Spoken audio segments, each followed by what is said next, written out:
I think God looked at me and said, your dad's an army sergeant, your mom comes from a very conservative farming family. You could be a real conservative SOB, but I want you to be a minister. So how are we going to do this? You need to be gay.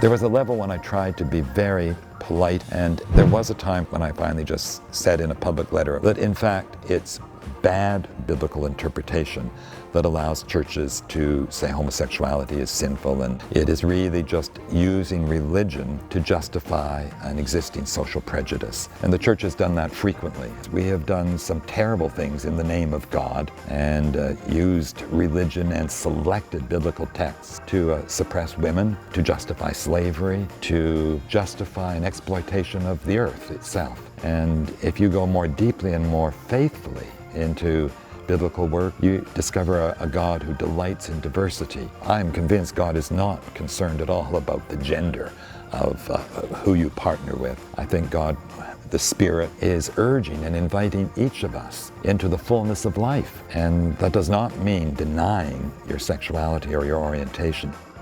If your church tells you over and over you are a sick sinner, leave and find a faith community that is more affirming. I would also say, though, that there may be a call when you're feeling stronger to re-engage the faith community from which you've come and to go back when you're ready to say, you need to change.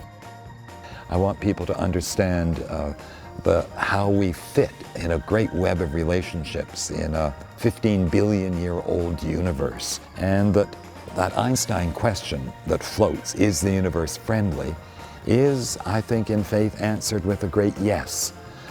Despite the pain, the suffering, I think for me, giving up the spiritual journey is a great loss.